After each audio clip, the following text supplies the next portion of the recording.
ලොවම අඳුරු කරපු 2020 ආපු මාරයා කොවිඩ් අත අයාලිත් හිසෝසෝලද.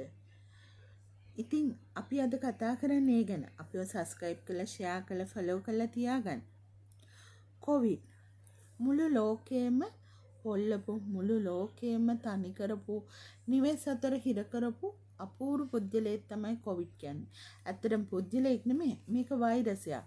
අපේ ආදරණීයන් අපිටත් නොකිය රහසේම ගිහිල්ලා ඔවුන්ගේ අවසන් මොහොතේ අවසන් ගෞරවයවත් දක්වන්න අපිට නොහැකි වෙන තරම් මේ කොවිඩ් මාරයා හරි අකාරුණික වුණා.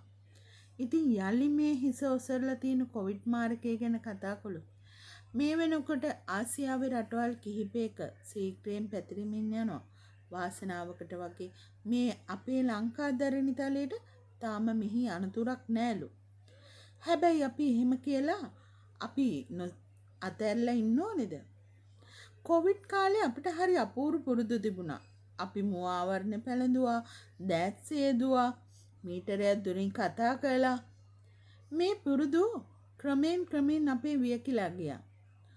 මේ වන විට ලංකාවේ රජයේ රෝහල් පමණක් නොව පෞද්ගලික රෝහලුත් පිරී ඉතිරිලා තියෙන වෛරස් රෝගී තත්ත්වයකට. මේ වෛරස් රෝගී තත්ත්වයට හේතුව මොකද්ද?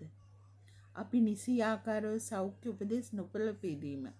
ඉතින් යලි පාරක් කොවිඩ් මාරයට අපි අතවනනවද? අපේ සෞඛ්‍ය පුරුදු හොඳින් තියාගන්නවද? මොහොතක් හිතමු නේද?